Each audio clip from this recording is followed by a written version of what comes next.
you know, you lose your hair with chemo. So she was scared. And we didn't even want her to know that much, but doctors came in and before we could say go outside.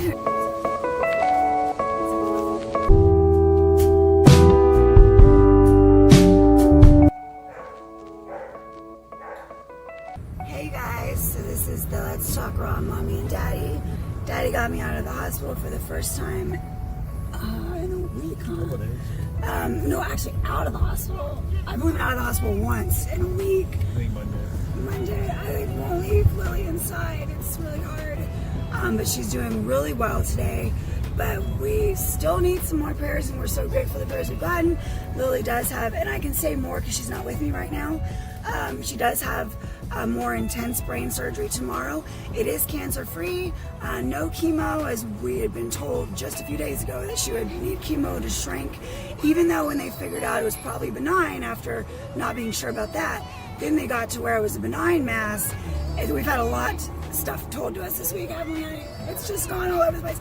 But because of the consistency of what they found out it is, which is an epidermoid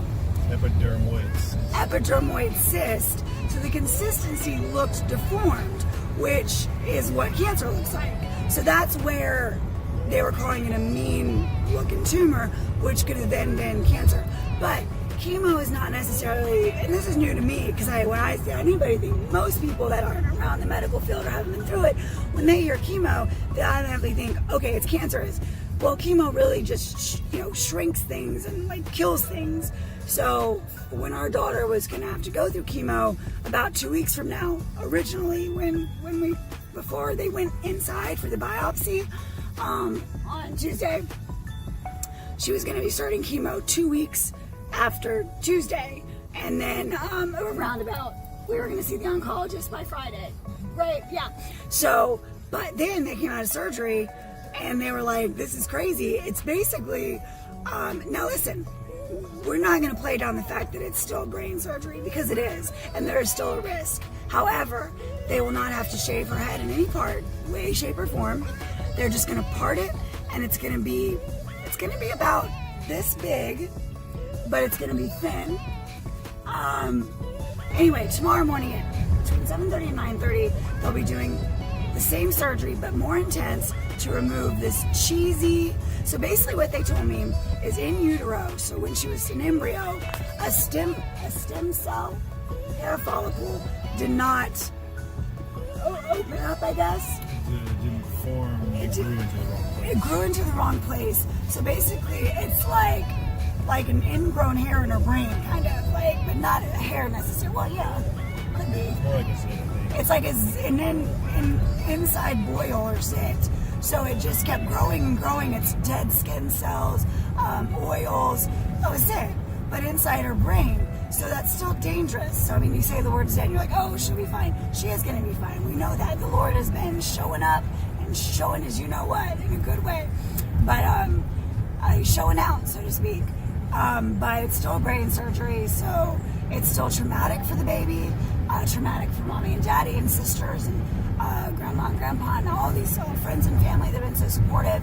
So very traumatic, but in all, it has gone from one extreme to the other, and it has certainly grown our family, grown our daughters. We don't think how it couldn't. What were we talking about? When she was in surgery and the phone would ring when they would try and give us the update. Cal, what did you say about that feeling? It's just like an eerie, He's the worst behind cars. He gets right up on the... Did your insurance thing just beep? Yeah, but he should have gone. Progressive just went... It's not my fault. He should have gone. It's not his fault. So, but yeah. He's driving a Porsche and still didn't go. So Daddy was saying, what were you saying? You could have made that thing in like a Volkswagen. Okay, we're over that. What were you saying about when the phone call, just that feeling? It's just like a weird, eerie feeling, even though everything has been more and more positive. You just don't know it. Yeah, it's just weird. So we're going to go get bubble tea, and I want to go home and take just a shower in my own shower. And then we're going to pick up a Valentine's Day heart-shaped pizza, because Lily does have an appetite today, so we're super super happy about that. She has not been eating much. She's never been a huge eater, but they do have her on steroids for just 3 days, so it did give her a little bit of an appetite. So we'll get her some pizza.